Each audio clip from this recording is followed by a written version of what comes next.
Hi, today we have come to the RAF Cosford Museum. So we're going to have a look at some planes, which might bring back a few memories for me because I used to work for British Airways, but they're not RAF planes, are they? Anyway, enough babbling from me. We shall see you inside. Okay, we're inside the museum. This is the entrance section. There's somewhere to eat over there. We've got various models there. It's a small gift shop there, and there's other places to sit and eat over there.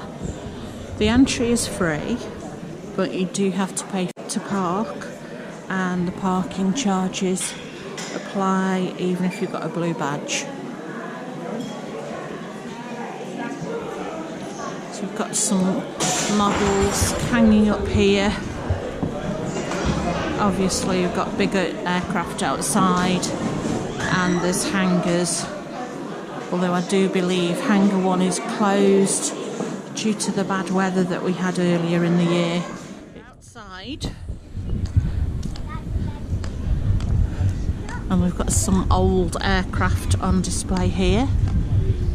Obviously they are celebrating 100 years of the Royal Air Force. I think they'll have a cake. Got a tour of the Nimrod, £5 per person, which lasts 15 minutes.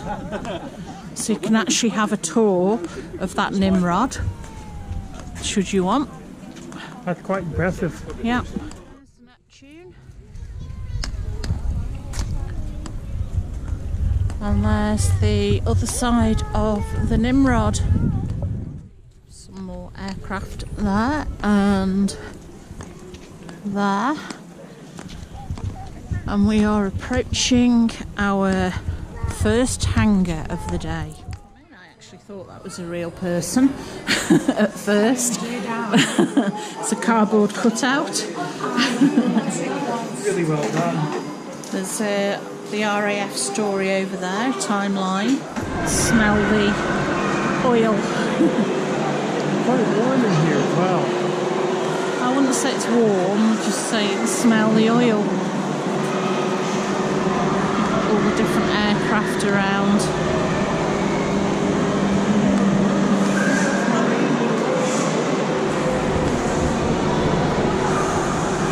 This one is the Fairy FD2 Supersonic Research. It's kind of got those a wing shape, I don't know if you can see it, that's kind of a bit like Concorde was, with the long pointy nose too.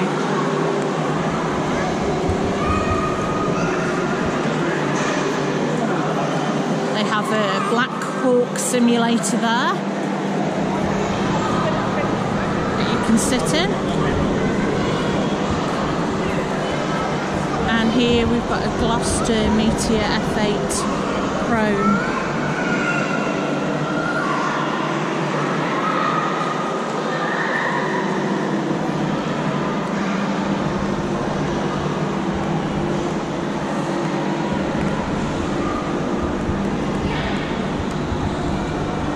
This is a Saunders Roe SR-53 mixed power interceptor that was used between 1957 and 1959.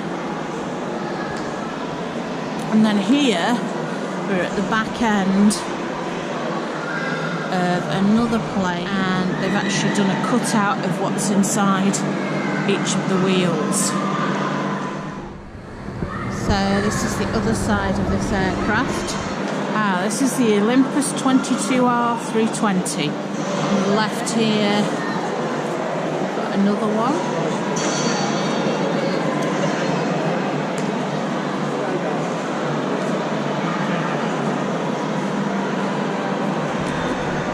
And here we've got a Jaguar ACT.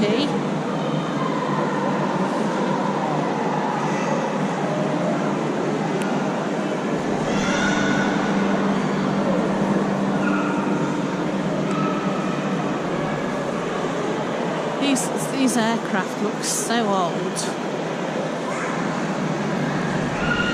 This one's a hunting H126 research prototype.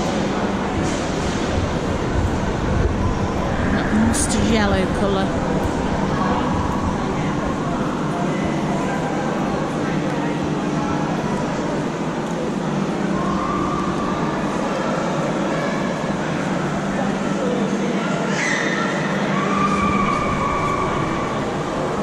This one is a Hawker Siddeley Kestrel FG81. Going through this part of the hangar, there's an exhibition, War in the Air.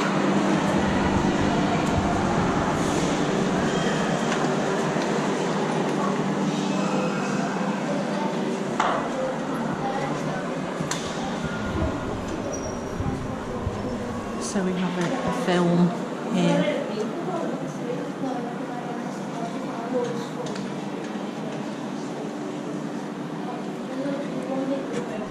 Here we've got planes from wartime. So this is the Sopwith Pup, which pilots regarded as the perfect flying machine. The Royal Naval Air Service and the Royal Flying Corps both used it extensively.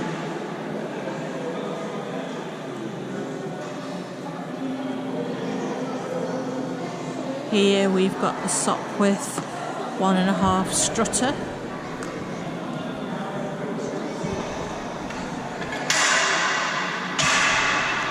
Here we've got the Bristol M1C,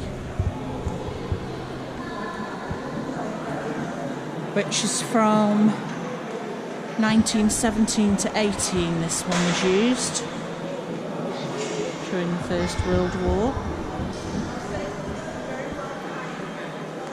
We've got a list here of RAF personnel awarded the Victoria Cross 1939 to 45.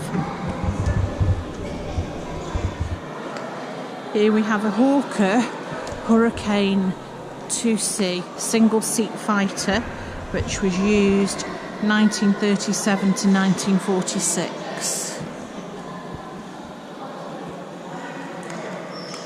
And over here there's a Kestrel XV1 or 16 with a Rolls-Royce engine next to it.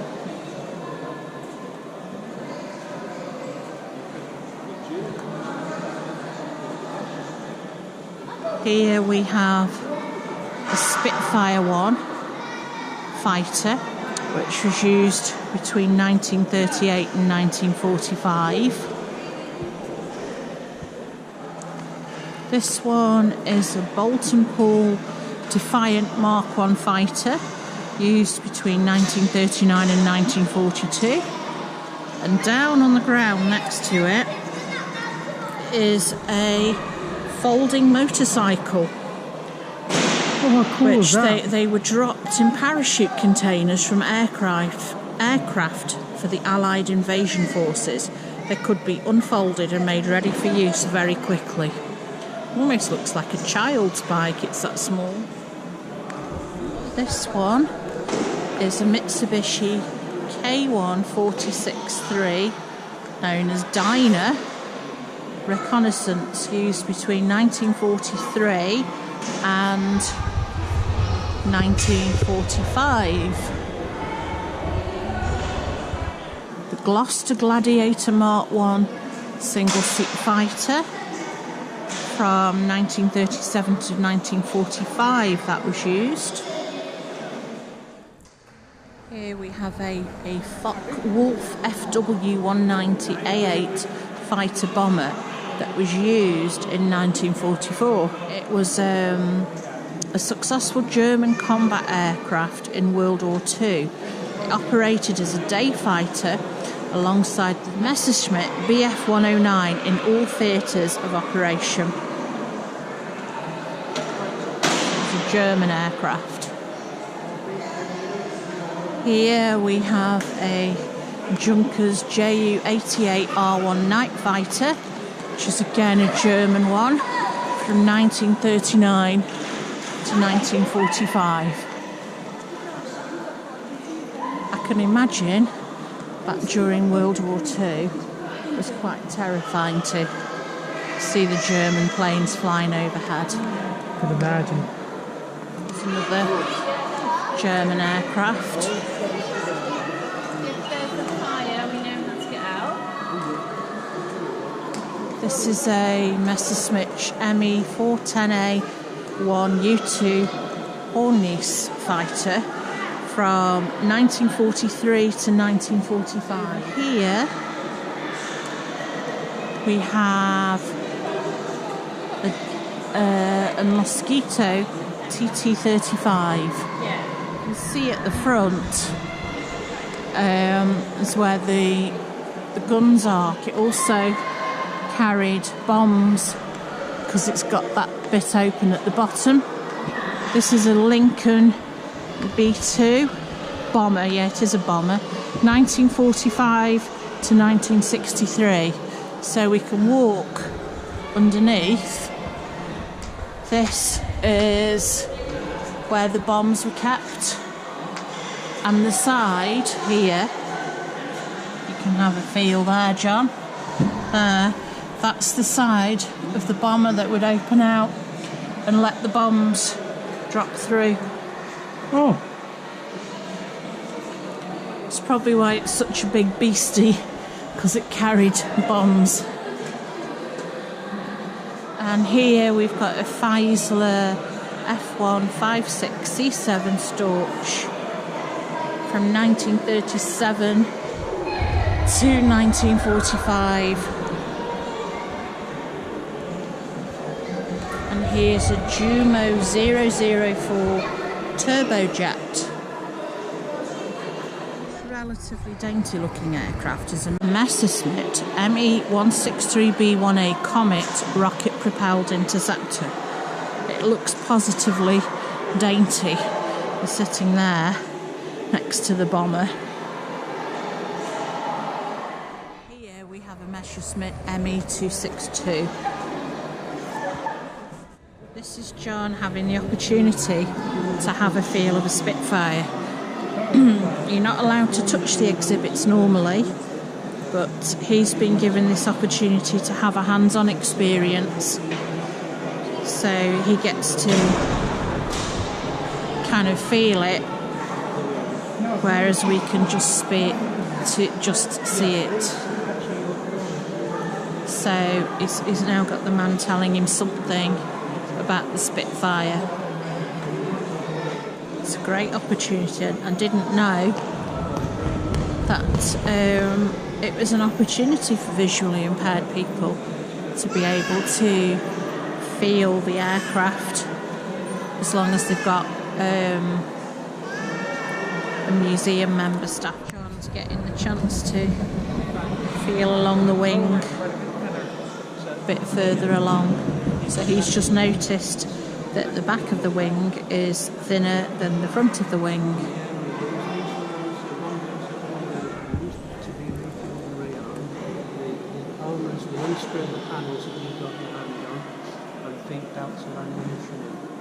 ah, so you unscrew this right here. That's right, he just lifts up, so you've got the belts of ammunition. All you got is 16 seconds. That's all you got. 16 seconds. Wow. Using his cane to feel the undercarriage door, That's the tie, that's the name. and now the tyre. Yeah, I'll show you that the other side. We need to go the other side for that. No, you've got to stop now. Come to your right. This is a. You need to duck your head right the way down, and go forward. You just touch the propeller on your right. Okay, exactly the same as you saw a few minutes ago. You've got the wings, forward, and the forward. That's the other navigation light. And this is the green one, correct? So I've got it wrong way round. That's a red one. I'll tell you wrong. That's alright. So that's the red one. What's your back on the machine guns? These are replicas. No, those are the real thing. The top one is the 303, which is on the wing of this Spitfire.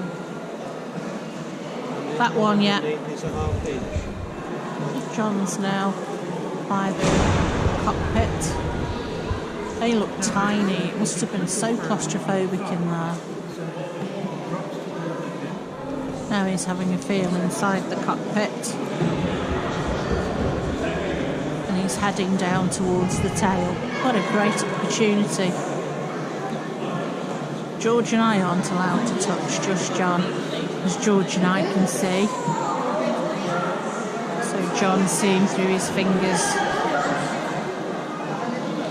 He's now reached the tail. John's had the opportunity to see the hurricane. Just about seeing over the top of the wing. John's looking at machine guns now.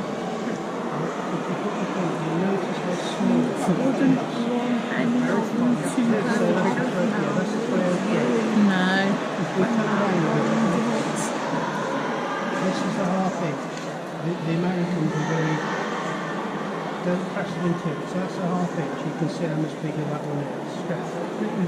Did you say don't press the thing? Yeah, so don't... I'm just worried about if you press your finger in, and you'll lose it. Oh, okay. So now hand down. Now you've got another one here. Again, you can see how big it is. These are cannons. Wow. Spano cannons. And right by your knee, there's one more. So you've got it right by your knee, there's one more. And you can see again how big the calibre is. That is very big. Yeah. So the bigger they are, the more damage they're going to do. Okay. The Spitfire is a dual control version. There are several still flying in the world, and you can book a flight in the Spitfire. It costs you about £3,000 if you want to fly in the Spitfire. Yeah, that's £3,000. That's £3,000. That would be well worth it, just because it'd be very interesting to do. Yeah, Biggin Hill, do them in Kent, Duxford in Cambridgeshire, do them. So that's the only ones I know that do them. So about £3,000 for a trip in a Spitfire. So the bit in your left hand is the bit that goes zooming off to hit the enemy, and the bit in your right hand is the case, which holds the explosive and falls to the ground. Yeah, so it loads into here. Yeah. And then comes out. Yeah.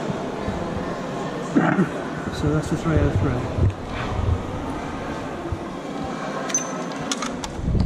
So now we're heading across to another hangar that is entitled The Cold War. So here we have a tank named Anne, a completely different style to what there were in the First World War. If we head this way, it's the Valiant, the Vickers Valiant.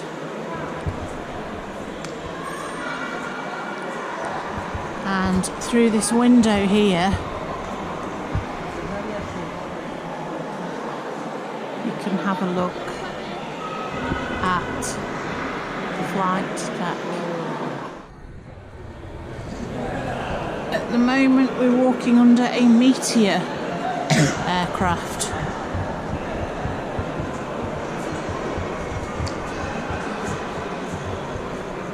So we walk round Meteor, and next to it we have the Victor.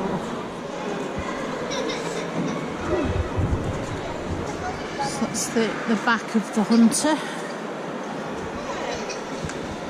and over here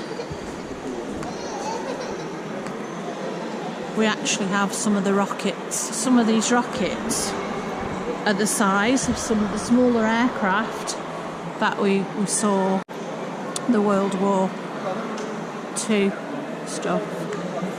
So for example, this one here is an air-to-surface nuclear standoff bomb.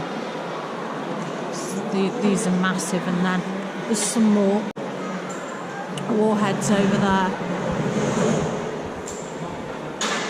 It would be so much better if we all just got along. Oh, it would be much easier. Actually get a better view of some of these aircraft from up here. And tanks. This is about the end of the Second World War had left the western sectors of the divided city of Berlin like an island deep within a communist-controlled East Germany. The Russian land blockade of West Berlin's transport links was one of the first major crises of the Cold War. The Western Allies decided to supply the city with its needs by air. And it says Berlin needed 38 tonnes of salt per day. That's 39 metric tonnes. The standard time for loading 10 tonnes of sacked coal was no more than 15 minutes. And it says in June 1948, less than 1 month's food and fuel was available in Berlin. If we go across the bridge here, down here, we've got some more missiles. We've got a test missile and more of them there. I am glad the Cold War's over. Well, there's a view you don't see very often. Actually looking over the aircraft, and you can see where the flight crew would sit at the front, just through the windows there. And then some of them are suspended from the roof of the hangar. There's one there that's displayed vertically. It is interesting seeing what they've got. Right, we've had a few hours at the museum. It was really interesting. John was quite lucky in that there was a group of scouts here, so there was a volunteer here who was able to take him to actually go and physically touch a Spitfire. So he got to do more than we did today. It was the Spitfire and something called the Hurricane, I believe. Spitfire and Hurricane he got to touch. So it was quite fortuitous today that there was a group of scouts here. That, as far as I know, is not the norm. No. Being able to touch. No, normally you're not allowed to touch the exhibits, but an exception was made for John as he's visually impaired. All of the aircraft are labelled, so you know what they are and what they did. However, they don't have any braille signs yet. They did say that is something that they're looking at getting for the future, if they can get someone or a company or whatever to braille the signs for them. So that would be good in the future. Unfortunately today Hangar 1 was closed because they'd had a flood, so that we weren't allowed in there. But we went in Hangars 2 and 3, which looked at the Second World War and the Cold War. And I found it really interesting. This is my second visit here, and I'd visit again. It's George's third visit. Would you visit again? Oh. So George said yes. Right, John, what are your thoughts? I find it really interesting back in 1945 that we had all the technology to kill each other. Yeah. One thing I've taken from it is it's so much easier if we all just get along. Yes. And we've got peace. Much, much more preferable. Anyway, thanks for joining us, and we'll see you next time.